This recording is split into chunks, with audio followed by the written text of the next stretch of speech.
Also now, Martin Schulz, leader of the German Social Democrats, has called for Europe to be bound by a united constitution by 2025.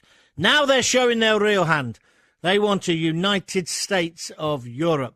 How have we got ourselves in this mess? How do we get out of it? One man who should have some ideas is Mr. Stephen Woolfe, who joins us now, the independent MEP, obviously former immigration spokesperson for UKIP. Hello, Stephen.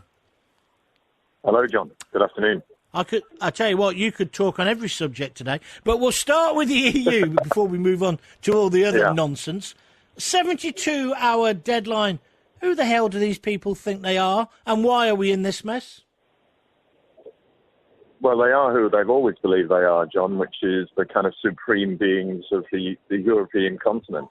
I mean, that's what they feel. And Schulz's very clear statement, which actually, to be fair on him, it matched what Jean-Claude Juncker said in the State of the Union speech early on in September and what Macron then followed up after that. And that is that they are using Brexit to finish off the job of creating the country called the United States of Europe, something that we let the public know, and they called us liars for saying it would never happen. So now they want a very clear constitution. And why are we in the situation that we're in is because right at the very beginning, when we set out as a government, the red lines on immigration, the red lines on money, the red lines on trade, is we backtracked on it, partly because we have listened to some corporate interests, others because the civil servants and people like Anna Soubry have managed to whittle away the confidence of those in power. And that's where we are. We are with people now who won't pull the final trigger of the thing that really frightens the EU, and that is going for a no deal. So you want her to walk away? I think we should have always had it on the table. You begin a negotiation by saying, look, Mr. Barnier, I appreciate that you're looking after the interests of the 27 European nation states, and these are the 4 things that you said you want. Okay, we want to deal with it. Here is our ideas for you. Let's have a bit of banter backwards and forwards, but bear in mind this. The public said we will take complete control of immigration, and I don't want to leave the show today without talking about immigration, John, if you don't mind, because of what came out we're going to morning. go on to that. Don't you worry. Carry on. Yeah. The second is on terms of money, and of course you can always negotiate a bit of money. If those of us who have been divorced understand that you have to do that in order to try and see access to the children or move on. But as long as we've made it clear that these were our clear red lines, and once they pushed beyond them and do what they have always done, John, which is tend to take the mickey out of the other side, we should have instantly said, no, that isn't going to happen. We'll walk away, and you know the impact a no deal will have on Europe. But she clearly hasn't done that, and she seems to be dancing to their tune, even to the point of which she was not only willing to betray the party who's propping her up in government, the DUP, but betray the whole of Northern Ireland. I mean, what she tried to do on Monday was despicable. I think what was done on Monday was exactly the type of example of what the European Union does. It puts a pressure point on. It says, we're only going to do that, and now we're using Ireland, and we're going to back them up. And goodness knows what the hell the Irish think they're doing. The Irish were sold a kipper, to put an old line in terms of financing. They had a massive bank debt, and the European Union forced them to take bank debts that would have put German and French banks into bankruptcy and put it on the backs of the citizens of Ireland. Can't the Irish see that the EU will screw them again once their usefulness in this transaction is over? So where now for Theresa May? Do you think she'll get a deal in 72 hours? I think there will be a form of deal in 72 hours which will be nothing like what we campaigned for, what the public voted for. And as we're seeing on borders, yes, they're going to actually turn around and say that we'll have regulatory alignment. I'm sorry, John, but I've been just outside, just as an aside, where 10,000 Catalans 10,000 Catalans have been demonstrating in Brussels today in the pouring rain over the way the EU are treating them. And if there's any lesson in how undemocratic this place is, how anti-democratic place is, you've got to understand how you've got 10,000 Catalans that come here to say, stop imprisoning our politicians for supporting our view. So I've been watching that, and that's really what's down the line for us if we remain in. It's that sort of attitude that they have, and that's what she's facing. And they'll do a deal on border. Of course they will. But it'll mean regulatory alignment. And in normal speak, for you and I, we know that means staying in the customs union for 10 years. So, at least. So in effect, we'll still be in the EU, but not in it. It's the worst possible position to be in. Let's look at the factors that we've seen so far. On money, we're going to give them at least 50 billion. That's nearly 8 or 9 years of our net contributions. So effectively, they're getting our money 9 years in advance. Yeah. On the Irish border, and David Davis says we've got to have regulatory alignment across the whole of the UK. So we're complying with EU rules for the next 10 years.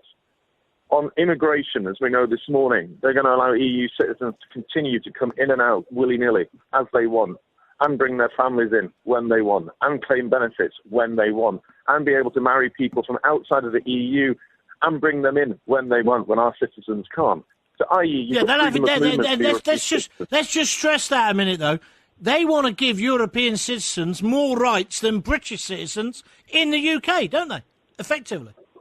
That's right. They basically today, if that agreement comes out, the report that I picked up on this morning, which was a leaked report that shows that European Union citizens will be first-class or super-class citizens in the UK, and British citizens will be second-class citizens in their own country.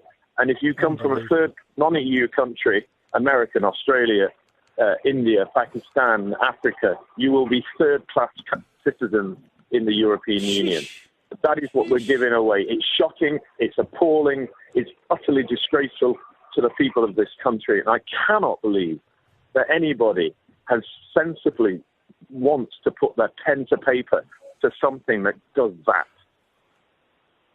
And what about David? About it, John. No, I can understand that. What about David Davis and his performance yesterday? I thought he was a Brexiteer, although the stories this morning that he's planning a coup. I mean, so the two questions: why was he so bad yesterday, and is May finished? What's your view, Stephen? I honestly don't know now, John. I have watched this saga backwards and forwards over the past few months. We've seen people saying we're putting pressure on Theresa in terms of Michael Gove and Boris Johnson 1 minute, and then we've seen the decapitation of strong Brexiteers like Priti Patel the next. Whatever is going on inside the Conservative Party is clearly a mystery to all of us outside of it, except we do know this. There is a huge internal fight between the elitist liberal Conservatives who are effectively a Liberal Democrats. They're not Conservative Party members at all. They're a wing of the Labour Party, or, kind of PP Oxford types who all think exactly the same. And the Conservatives who are supporting Brexit. And, of course, that's the massive fight. Whoever wins at this stage will determine where our country is in the next decades onwards. So how do we, the ordinary people, fight back against all this nonsense? Or was it just a waste of time voting in June? 17.4 million? They're just going to ignore us, aren't they? They are ignoring us. They are ignoring us, and they believe that we will just go completely quiet and just accept it. We'll stop voting. We'll ignore them. That's exactly what they want. I think we'll see sporadic elements of violence, perhaps, against Remainers. You might see the odd punch-up in a bar or in a restaurant, or determination between families. But eventually, I think what will happen is that we will just turn around and say, sod you, we're never going to vote again, we don't trust you ever again, and we'll watch it go down in hell in a handcart around us, because until somebody with some serious deep pockets in money now are willing to stump up a campaign that's going to put us into the millions a year to push this again, to build up a new political party. And there is no sign of that, John. There is just no sign of that at the moment of people putting their hands in the pockets to do that. Then it will be the most monumental portrayal of particularly the working poor and working families in this country that have suffered the impact of our membership of the European Union. Now, I can't speak to you and let you go without asking. Go on, carry on. Go on. No, sorry, John. No. I can't let you go today. You know, you've been a Manchester lad and been a lot of your life's been in the Manchester area without asking you this question about this best mate of the Manchester suicide bomber who has returned from Syria / Iraq. He was a sniper for the Islamic State, Mohammed Abdallah, and he's been sentenced today. His brother's already in prison for terrorism offences.